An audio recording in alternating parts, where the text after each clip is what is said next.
That Kevin McCullough.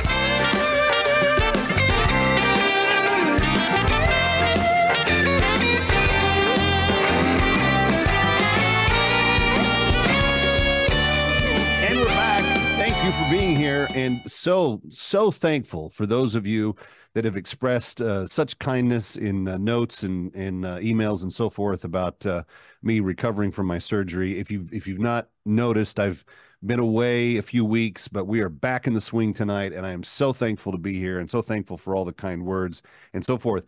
And that means, since I'm back, we've got a mugging of New York size proportion coming up in just a few minutes. In the next hour, we will be giving away either a white mug with the black logo or the black mug with the beautiful white logo. I like both of them. If you would like to register for your chance to win, and we're giving one away every weekend from now through the end of 2024, send your emails to thatkevinshow@gmail.com, thatkevinshow@gmail.com. Put in the subject line, I want to be mugged, or mug me, or something related to mugs. But we would love to send you one of the beautiful That Kevin Show mugs to commemorate your favorite weekend show and ours, as always.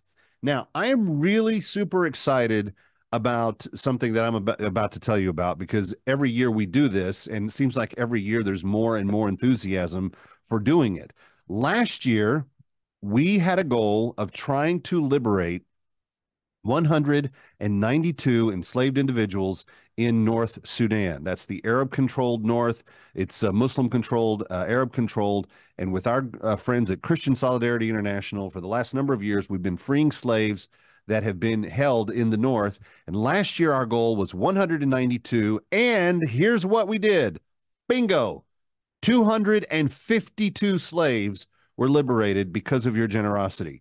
Now, if you add all that up together, we are closing in on 4,500 human beings that we have set free from slavery in just the past few years. So I am thrilled to no end. Now, we're kicking off the 2024 Slave Liberation Project. We have 208 names that are on the list. We know that there are 208 individuals currently in slavery. We've found them. We've begun the negotiations with them. We know how to get them out from their enslaved situation. Here's the thing. It costs $250 to liberate one slave. Now, we don't pay the slave master $250. We negotiate their freedom through a barter with the slave master. The $250 takes the slave from slavery and puts them into normal life again. So it supplies them tarps and bedding, utensils to cook and garden and fish with.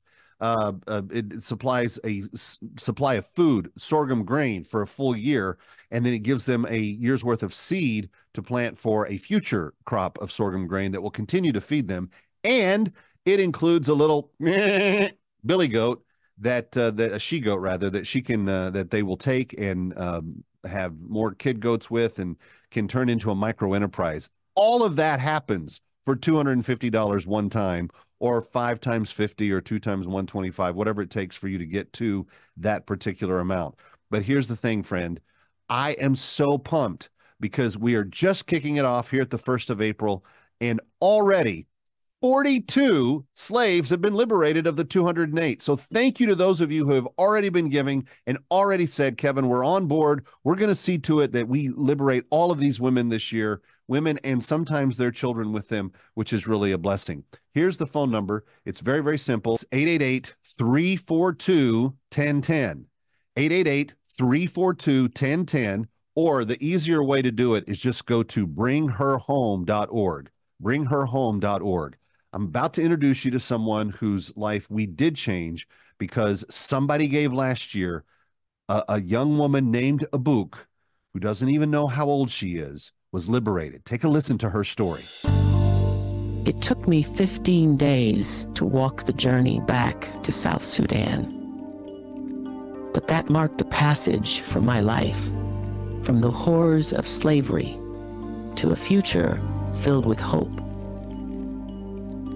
Taken when I was just a child, snatched away literally from my mother's arms, my dreams of happiness were shattered as my living nightmare began. And suddenly, I found myself a slave.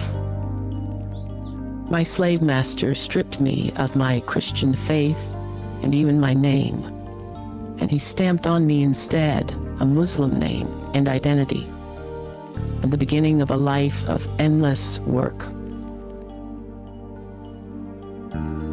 My worst day in slavery is still a vivid memory.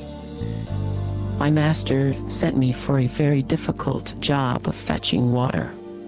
The jugs are very heavy, and the distance is very far. When I was on my last trip to the well for that day, a group of Arab men approached the well and began calling out to me. And then they raped me. My master refused to accept my story and even blamed me for what ended up happening. And he did so even though he had raped me so many times before that.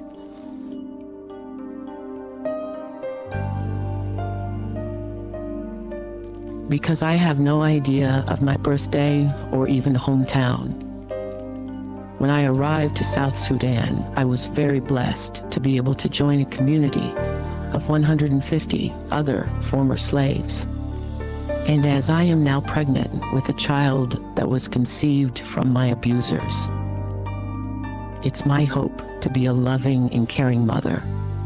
I hold no remorse against this child because I am so grateful. I wish to send thanks to God and thanks to those of you who cared about me and brought me safely home. And I would like to ask that you not stop until every captive is freed, fed, and healed. My name is Abouk Garang, and because of your faithfulness, I was freed in November of 2023. And this is my story. That's a story that you and I got to write with her. We wrote it together because she was liberated last year because of your gifts and because of us working together with Christian Solidarity International. Please call the number 888-342-1010, 888-342-1010. Coming right back from New York. Stick around for more of That Kevin. Next, That Kevin Show with Kevin McCullough.